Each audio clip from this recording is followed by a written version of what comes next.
Monday through Friday, 10 p.m. to midnight on YouTube and on our flagship station, which is Rumble, and all of the subscribing stations.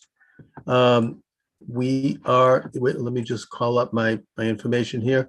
Dr. Carole Lieberman is with us. She's the host of Dr. Carole's Couch. She's a radio therapist. She's the author of 4 books. She's got a great background in psychotherapy, TV news talk commentator, socio-political analyst. Dr. Carole, thank you for joining me this evening. My pleasure. So obviously the subject at hand is this rash of mass murders that are breaking out across the United States. We have the case in Buffalo, New York yesterday, very shocking. A guy who was obviously well-trained, apparently, and fully dressed in military gear with a flak jacket, simply drives into Buffalo and starts murdering Black people left and right. We've got a case in Southern California where a man showed up at a church and started murdering participants. It happened to have been an Asian national, and he was targeting apparently Taiwanese people. Both of these are mass murders. They're both hate crimes. There's been other instances like this recently. What the hell is going on in this country? Well, there are too many people out to destroy the country. In short, that's what I would say about that. Mm-hmm. One of the ways in regard to these 2 mass shooters, one of the things that's happening now, these are some of the first bedroom terrorists. One of the things you didn't mention that I am passionate about is I'm the terrorist therapist, mm-hmm. meaning that ever since 9/11, because I'm a born and bred New Yorker, and even though at 9/11 I was already in California living here, mm-hmm. My heart is still in New York. And so when 9/11 happened, I was personally wounded, and asked myself, what could I do to help people deal with the memory of 9/11, which is still haunting us today, even though everyone wants to pretend that it's in the past. And also to help people deal with ongoing future terror attacks. So I've written 2 books about terrorism. I do a terrorist therapist podcast, and I talk about the hottest topics in terror of the week. So I kind of have my finger on the pulse of what's going on. And one of the things that's going on is this phenomenon, bedroom terrorists. Now, that's notably radical Islamist terrorists, but you can use that same expression. It fits also for people who, like these 2 mass shooters.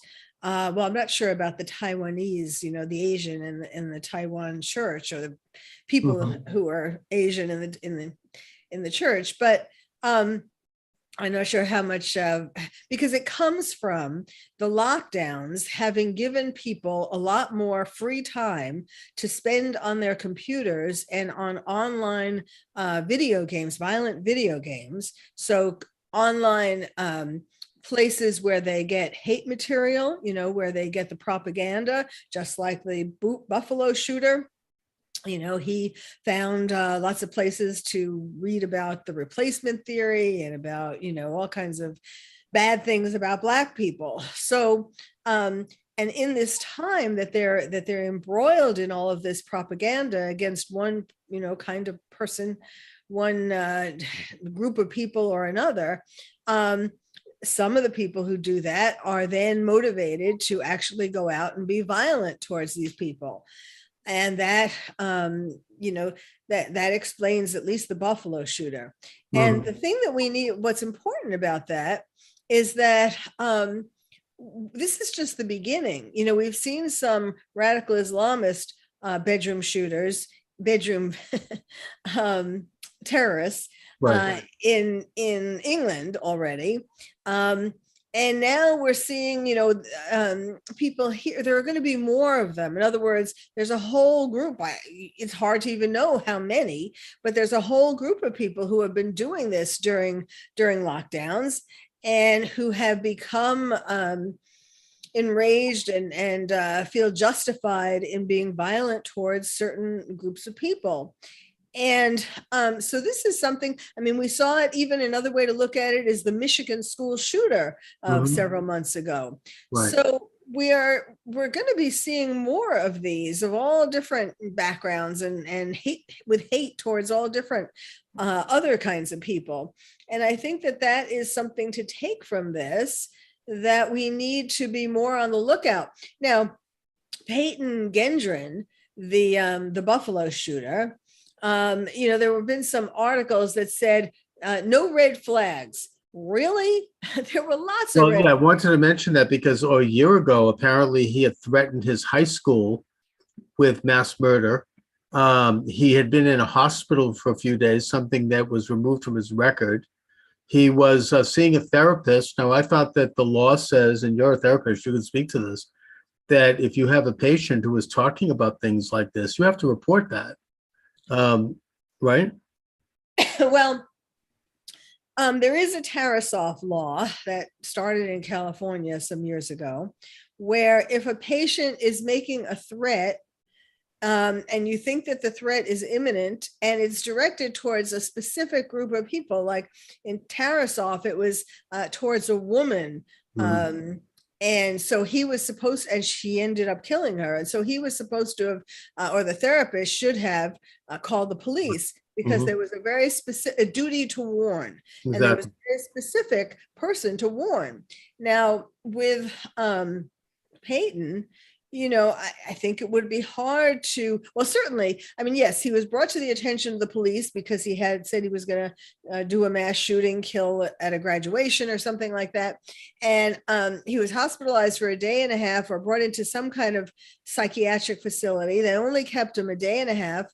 And then I don't know that he has had any therapy since then, right, or medication since then. And his parents just let it drop, fall between the cracks. And that is one of the things, there are a lot of hallmarks that he shows that typical shooters show. A dysfunctional family, which is really kind of interesting in this case, because some people who were interviewed, neighbors and friends and so on, some of them said they were the perfect family. They were it's funny you mention that, because that's what they always say after something like this. Oh, he was such a nice father and mother, and middle America, right? Right. How could he have? We never thought he would. Never in a million years. Right. They were engineers, they worked for the state. I mean, they had good jobs. The house looks, very nice.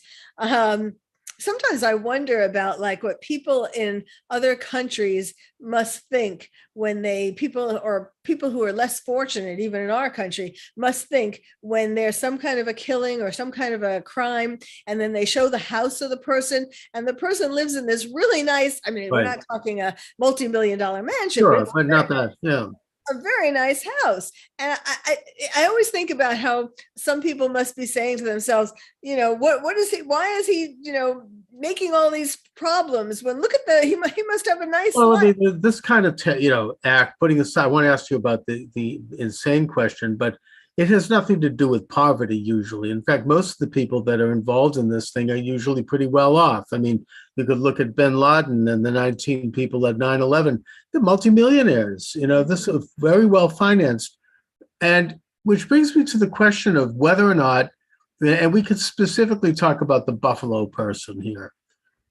Is this an example of insanity, or is this a conscious act of terrorism where he was either imbibing a terrorist ideology, or possibly was he groomed by people who were terrorists who wanted to send him out on this mission, which I think has been in the case often in Israel, where you have somebody showing up and trying to kill as many Jews as they can. That person was groomed. It's usually, a younger person, who has been tampered with mentally. Let's just put it that way.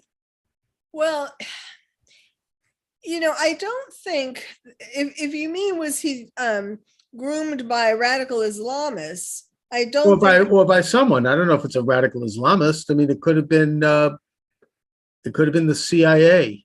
I don't know who, but I mean, I know maybe I'm putting a little tin hat on here, but there is this program called MK Ultra back in the 50s where they were experimenting with people's mental functions. I mean, I don't think that's so far-fetched. That's public knowledge. Well, I mean, I think so far there's been no specific group that has claimed responsibility for mentoring him, but we know that he has looked online at certain websites that talk about the Great Replacement theory and talk, anti-Black and so on, and also looked at the man who shot up the mosques in New Zealand, attacked the mosques. And also, just for a little balance, he also was involved with sort of the Green New Deal, and he referred to himself in his manifesto as a left-wing authoritarian, and he wanted to assassinate Rupert Murdoch. I mean, this is like, it's a rather strange hybrid of ideas going on. Well, yes, that's it. He seems to be, both white supremacist and leftist. He doesn't quite know where he fits. Right. Mm-hmm. But that's why in this case, I do think that there is some mental illness. I was starting to say about his family that, they said that neighbors and friends, some of them said that his family was perfect, or looked like that on the outside. But other people said that the mother, even though she was active in the PTA and so on, she was a little too stuck up, they said. There was something kind of odd about her. And other people said that there was something odd about his father. Mm-hmm. And I know that they went as a family to play laser tag, and he did play, besides looking at propaganda, extreme websites, he also played a lot of shooter games. Right. And so, I mean, which all contributed to his. Now, let me ask you a little bit about that, because that has been alleged to have been one of the triggers in that whole rash of school shootings back in the 1990s. Particularly, I'm thinking about Columbine, where those two guys were spending hours and hours on the Xbox playing violent games and taking various substances, meth and drugs. And it's almost like they felt like they were in a game when they went into that high school and started blowing people up. Like this kind of constant rat-tat-tat. It was like they were almost divorced from reality. Yes. And, really, I mean, I've been very involved with that. Talking about the impact of violent media on people. I was the head of the National Coalition on TV Violence. So I've been studying this for years. And there are decades of research on this, that the more violent media, whether it's movies, television shows, or especially violent video games that you consume, the more aggressive you become. Now, not everybody becomes a mass shooter, but people, and yes, the more psychological problems you have, or the more dysfunctional family you grow up in, that all of those things contribute. But even just someone who, watches a lot of violent media and doesn't become a mass shooter, but perhaps expresses road rage, or these days airplane rage, or doesn't let somebody gets violent when somebody tries to get into a parking spot that they were waiting for, things, or domestic violence. All of these things. A lot of them can be attributed to how much media violence the person absorbed. Now, there does seem to be, and I'm trying to look at this thing somewhat scientifically, in that I recognize that this sort of thing has always gone on in a way. I mean, we could go back in history. We could look at Jack the Ripper. We could look at John Brown. But more recently, there are instances. I mean, here in Boston, we had the Boston Massacre, the Boston Strangler. I mean, back in the 1960s, we were terrified of that. I mean, he was showing up at the homes of middle-class women, and they were being taken away and murdering them. But it was very rare. This was, and it was a big deal when it happened. I mean, this was front page for a year, and it was this one thing. And the guy at the University of Texas, Whitman, I think his name was, firing from the tower. Very, very rare, major story. But something has happened, I don't know, the past maybe 20 years, maybe 30 years, where it's now become somewhat of an epidemic. And when you have an epidemic, you have to look at it scientifically. What has changed? What is going on now that this type of thing is becoming so common that we're almost, I feel like after this Buffalo thing, people are going to be ready to turn the page and go on to the next thing. And it's almost like it slips away. Uh-huh. Well, I think it's a number of things, the media violence, like I mentioned, and especially the last 2 years of the pandemic, giving people more time to absorb that. But also, people, we're becoming more primitive. As things are like, especially now, for example, there's the threatened, well, there is a food shortage for babies in any case, we're like having to fight for things. It's like we're the survival of the fittest, where there's a feeling that you have to fight for things, that we have to fight against your neighbor and so on to get things, or and it's just to the point where you go over and you just blow their head off. I mean, that's I understand competition and even a little paranoia, but what makes this young man, and he was well trained. I mean, people who saw the video said that he obviously had spent time on firing ranges. He knew exactly what he was doing. Yes. And he actually, this is the most premeditated thing. It wasn't just at a whim. I mean, this was something that he was planning probably a year. Well, part of it also is the fact that as more people commit crimes, whether it's shootings or looting, or certainly the 2 years or so of the violent protests, as more people become violent and nothing is done about it, that gives permission to more people to think, oh, well, I could get away with this too. I also think that the way the media, you say that the media fans the flames in a way, and then when we're talking about this really dark web stuff, and you mentioned the great replacement theory and all of that. But at the same time, today I had the opportunity to watch two very mainstream media outlets, Morning Joe and Mika this morning, a little of it, and the New York Times podcast, The Daily, with Michael Barbaro. And what they did was, in my opinion, so despicable that they took this situation and they're holding it up and they're saying, this is Republicans, this is conservatives, this is what they've come to.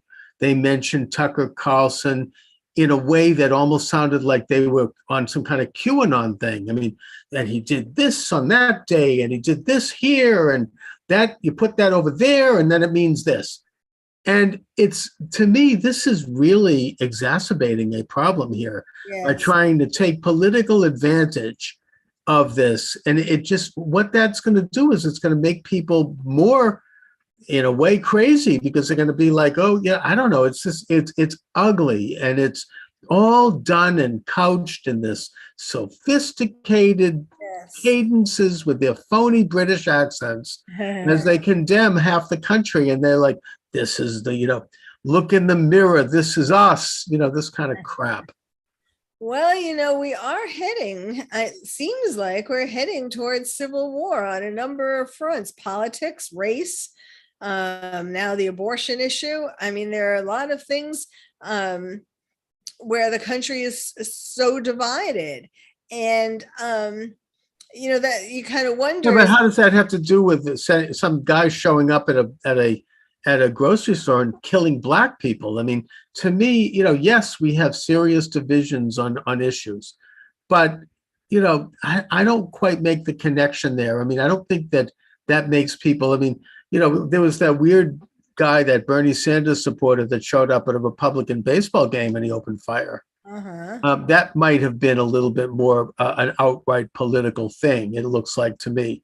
But these other things, I mean, what is this so-called replacement theory? I mean, they played a clip of Tucker Carlson mentioning replacement by illegal aliens coming into the country. I don't think that, therefore he was calling for, it was not a racial matter. It was a matter of open borders, whether or not that's a good idea. Now, some people may think it's a great idea, but the point is certainly the Chamber of Commerce seems to think that. But, to suggest, the idea that millions of people will come in here and they will register as Democrats and they'll increase the Democratic Party. I think that's a fairly mainstream contention. I don't see that as being race-based, and I certainly don't see it as something that's, at all, a call to arms. Well, the replacement theory is mainly about, white people not having as many babies as some people of other races, like Black people or Hispanic people, and so it's the idea that white people are going to be replaced by these other ethnicities, and therefore, we should wipe them out before they replace us. Is basically the theory. But I mean, it's just that there's it comes down to fear. Starting with the pandemic, starting with COVID, fear of we've gotten in touch more with our mortality. And so we're feeling more fearful of dying in general. And then, of course, now we have Russia and Ukraine and Putin, getting closer to pushing the button. And it's just a lot of fear. Attention, no more baby formula, the cost of hamburger.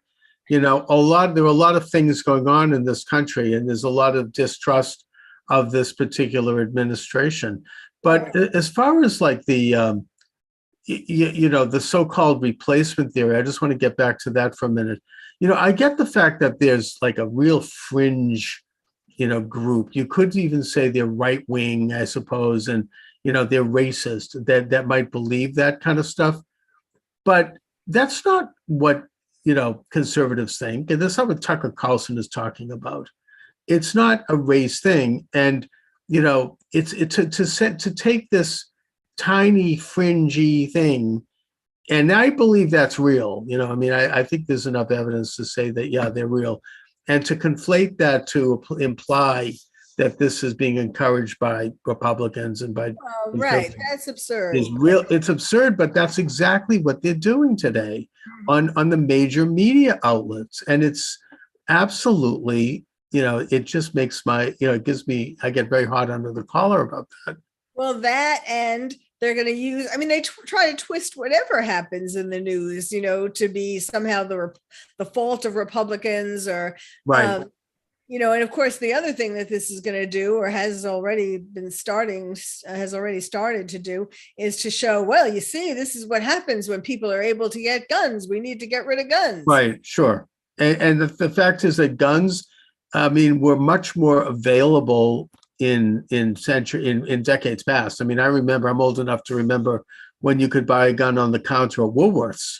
It's right. Or like Sears and Roebuck. That's, now, and in a way, I support the fact, I don't know why it is in New York State that this guy was able to buy a gun with his record. Isn't there some kind of a psychological, don't they have to look at a registry and see if someone has a background like that before they sell them a gun?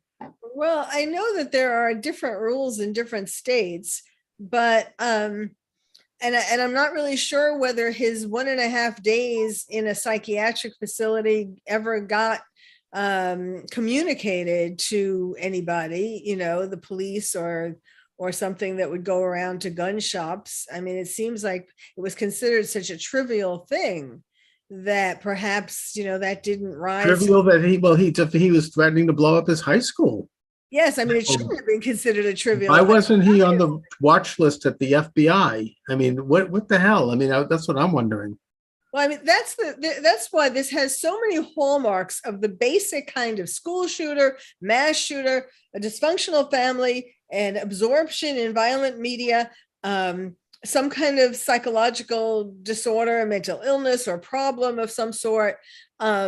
Something triggering it, sometimes a girlfriend breaking up with them, sometimes it could be any kind of thing that's major to them, trauma to them, and then not having good psychiatric treatment, if in fact they even get referred to a psychiatrist, they fall through the cracks. So many of these things, you can find the same thing in so many different instances.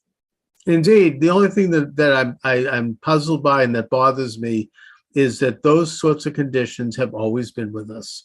Why now? What has happened to create this epidemic of murder in this country? I don't think this is going on in other countries. I don't think it's happening in Europe or Asia or Africa. Well, it's kind of what I was talking about at the beginning. I think that the bedroom terrorists, the people who have become terrorists, people who have become not necessarily radical Islamist terrorists, but just people who are filled with rage and are expressing it in various ways. Right. And not really feeling that there is anything to stop them. If you look at the New York Post every day, which I do, having been a New Yorker, Right. you see it's like there's a war on white people. The flip side, you see videos like almost every day of Black people shooting white people in the streets. And I don't know that this man reads, that. And this is the New York New York Post? Post, yes. So I don't know that Peyton was looking at the New York Post, but I'm just saying that these kinds of things get people. And then there was this woman, I think she was a psychologist. I can't remember now, but she was giving a lecture at an Ivy League school saying that she wants to murder. She was a professional, and she was saying she wants to murder white people. And, yeah. In New York, I remember that. Remember that? Yeah. I mean, outrageous kinds of things. So when somebody either has mental illness or a very poor social structure, family, and so on, and they hear these calls to action, especially if they've been groomed on violent media, but not just that, all of these things combined, and feeling so disjointed. In these past 2 years, it's not only the lockdowns, but it's also masks. It's things that have made us feel it's terrible, especially for younger people. And I mean, there's an incident here in Massachusetts. I'm not going to mention where, but it was at a very prestigious college where this young woman put out a comment on the kind of the social network, and they all have their own social networks now, calling for the death of Zionists. All right. I mean, nothing happened. The school did nothing. Nobody wanted to say anything. And I guess that maybe, the fact that this kind of stuff is allowed to sit out there, it legitimizes it, it normalizes it, right, and that can lead to actions. Right. More people just doing the same thing because, nothing is stopping them. And there's a sense also that there's nothing left to lose.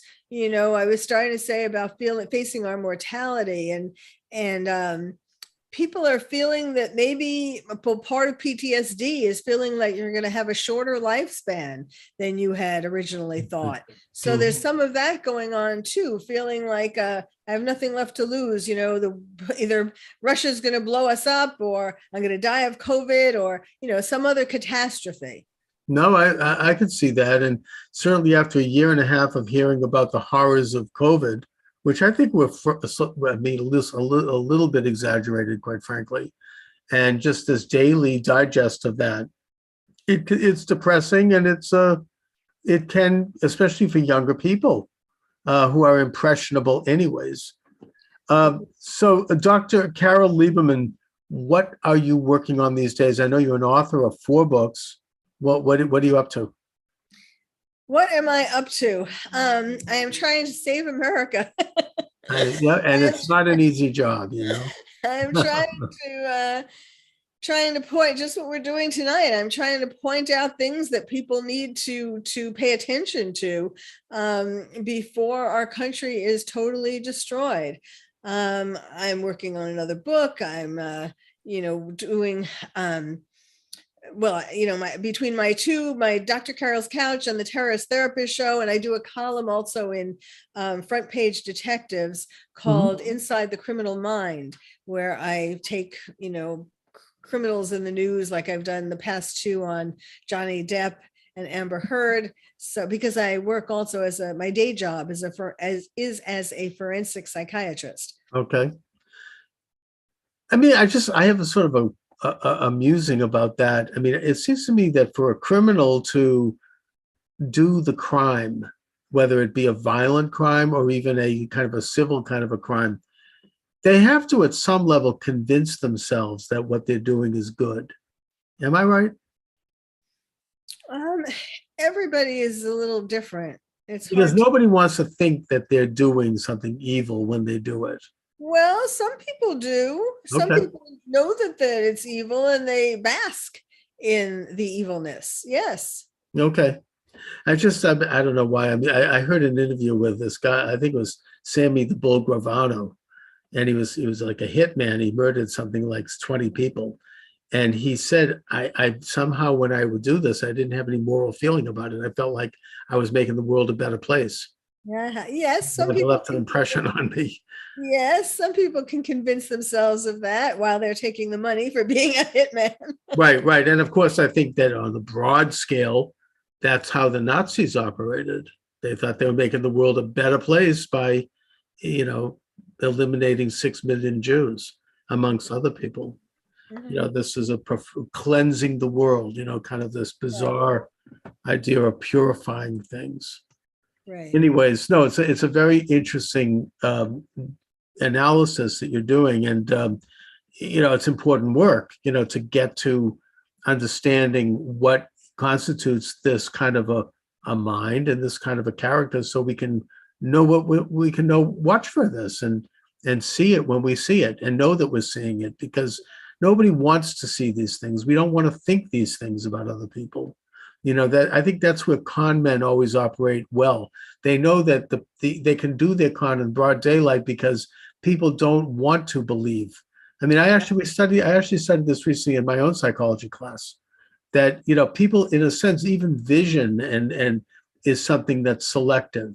We don't always see things that we don't want to see, and we will see things in a certain way because we have a certain confirmation bias, and we have a certain belief that we have to generally view people as good. We don't want to think that they're doing. It takes a lot to make us come to terms with the fact that something is not right.